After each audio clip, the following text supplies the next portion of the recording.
So guys, Sony just announced a new revised look for the PS5. It's official. It's been rumored for a while, but now we have the look. It looks like that.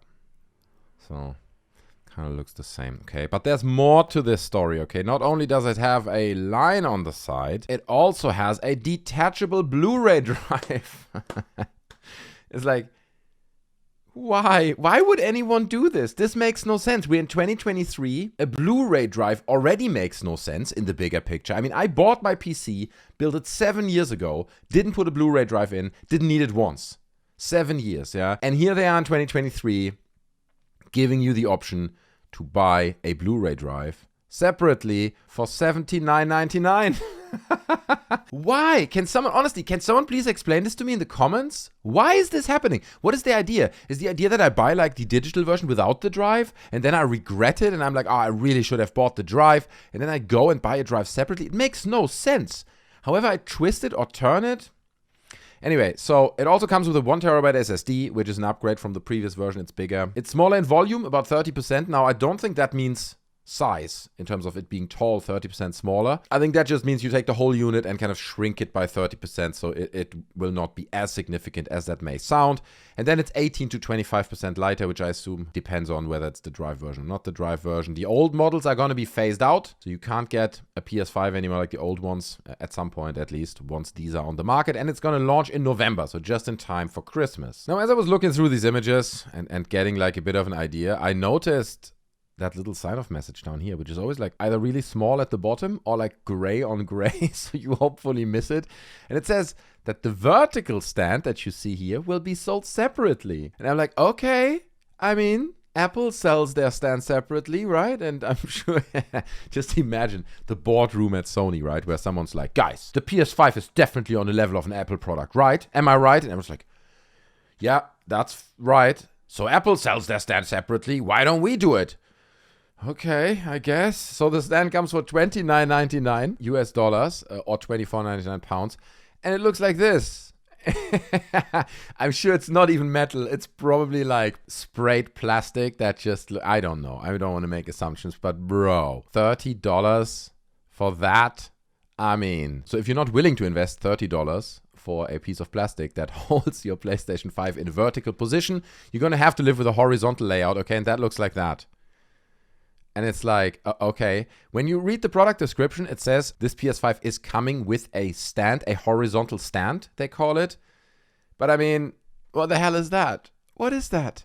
It's like a flimsy little plastic pin that will break at any opportunity. I doubt that in my lifetime I will ever encounter a PS5 of that kind where this pin is not broken off. Okay, it's just, this stuff is designed to break. But here we go. That's what we're doing, I guess. Sony, we're starting to have detachable Blu-ray drives in 2023 and little plastic pins that hold up the console. Also note that they announced that it comes with 4 separate covers, right? So that's a new thing. I guess someone's posting here to like, oh, my PS5 covers. I don't know, was that a thing? Did they sell separate covers in the past? I thought they didn't, but anyway. And I do notice that there's a little bit of a red thread of like plastic pins that may break off easily going on in this redesign of the PS5, right? Whether it's here on the detachable drive or the little one we just looked at that holds it in that position. I mean, it's like, what's going on? I thought we learned from our mistakes in the past. We don't have little plasticky pins that hold stuff up. It just doesn't work. Now let's talk about the pricing.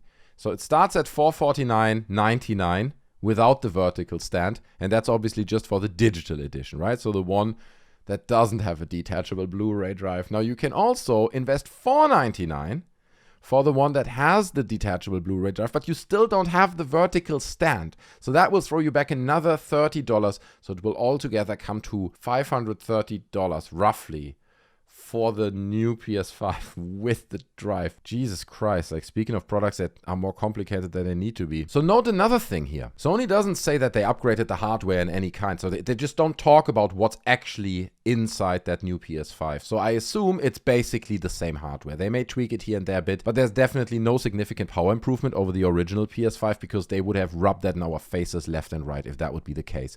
So you're buying the old PS5, slightly shrunken, for more money than the PS5 was on launch, right? I think it was $499 on launch. Now, if you want the vertical stand with it, You're at 530, you're over that price. Now I understand they did put the 1 terabyte SSD in there, so there is that argument to be made about a price increase. I mean, I do know that the original PS5 does have its problems, right?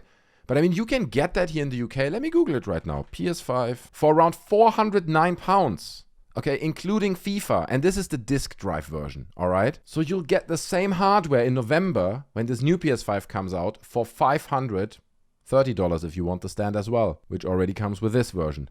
So it's like, what are you doing with your pricing? You know, this should have had a competitive price. If you're not upgrading the hardware, it should have been $80 cheaper than the original launch price. And it should include a freaking stand. Okay, I mean, bro. Especially with those rumors floating around of a PS5 Pro coming very soon. So, I mean, obviously, I have no inside information on that, but these rumors have been going around. And I would advise you, if you're in the market for a PS5 right now, maybe wait a little longer, okay? Because we'll get the Pro version and it will be at least an upgrade in terms of hardware, presumably, hopefully. But that's what it is. This is the new PS5. Guys, let me know in the comments what you think. Are you going to buy this? Do you think it's an attractive deal? Do you think it looks good? Any thoughts you have on this down in the comments. Please don't forget to subscribe and smash the like button. It really helps the channel out. We also have a Discord that you can join for free. I'm hanging out there. The link is in the description. It's just one click away and you can tell me how or what you think about my videos. Let's put it this way. Thanks so much for watching. I appreciate you and I hope to see you in another one. Take care of yourselves. I'm out. Bye.